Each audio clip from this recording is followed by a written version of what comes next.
nós temos o problema número 5 dos problemas e testes do capítulo 4 do Beatriz Alvarenga, que fala lá o seguinte: a figura A desse problema mostra um corpo de peso P igual a 400 newtons sendo sustentado através de uma roldana fixa por uma pessoa.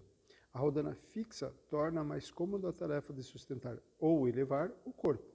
Entretanto, como você poderá verificar facilmente, a pessoa deverá exercer uma força F igual ao peso do corpo suspenso para equilibrá-lo. Então, nós temos aqui a figura A, onde nós temos o peso do corpo, a roldana, nós temos aqui o peso do corpo, a roldana fixa, e aqui o indivíduo, a mão do indivíduo aplicando uma força de 400 newtons, que corresponde à força peso exercida pelo bloco, né? Pelo corpo. O que nós podemos perceber aqui é que a força exercida sobre essa corda, que nós chamamos também de tração, é a mesma força transmitida ao longo de toda a corda. E ela vai ser 400 newtons aqui, 400 newtons aqui. Para que eu verifique isso, eu posso fazer lá o diagrama do corpo suspenso para o bloco, como nós já falamos em outros vídeos. Então eu vou lá fazer o diagrama do corpo suspenso para o bloco, onde eu tenho aqui um peso P para baixo, para cima, uma força F, que é a minha tração. Se o sistema está em equilíbrio, eu vou ter que a somatória das forças do meu sistema é igual a zero, então, com isso, nós temos que a força F tem que ser igual ao peso, o módulo, né? Tem que ser igual ao peso. No segundo caso, continuando lá, a figura B mostra o mesmo corpo preso ao eixo de uma rodana móvel, isto é, uma rodana que pode ser deslocada para cima ou para baixo. Observe que essa rodana é sustentada por uma força F exercida pela pessoa e por outra força F também igual a F exercida por um suporte fixo. Então, o que nós temos aqui, gente? Deixa eu mudar colocar em vermelho e afinar um pouquinho. Nós temos aqui, nós temos o nosso corpo, 400 newtons, a corda, então aqui eu tenho 400 newtons, diagrama do corpo livre, né? Eu vou ter aqui 400 newtons, eu vou ter aqui a minha tração nessa corda também 400 newtons. 400 newtons, ok?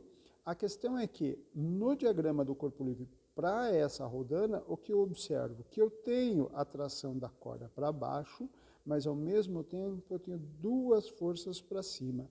Ou seja, eu divido os 400 newtons em 2.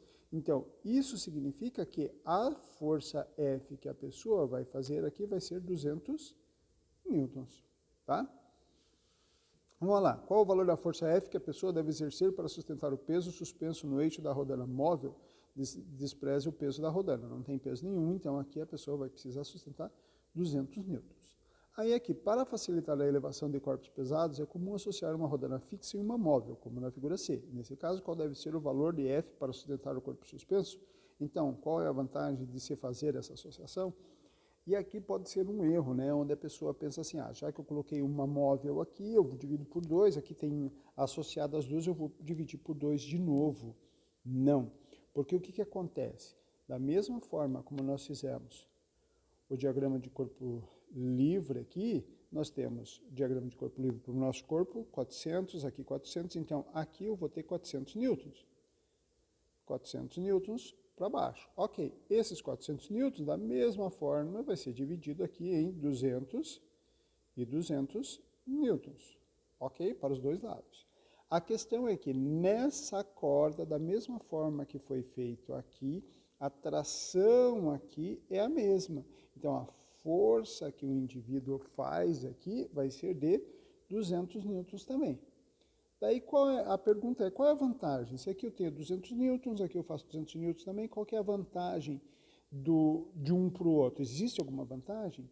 A vantagem é que aqui é mais fácil de puxar, é mais cômodo você estando, por exemplo, eu estou numa obra, estou puxando tijolos, é mais cômodo segurar a corda e puxar aqui. Então, eu faço uma composição de uma rodana fixa com uma rodana móvel, ok?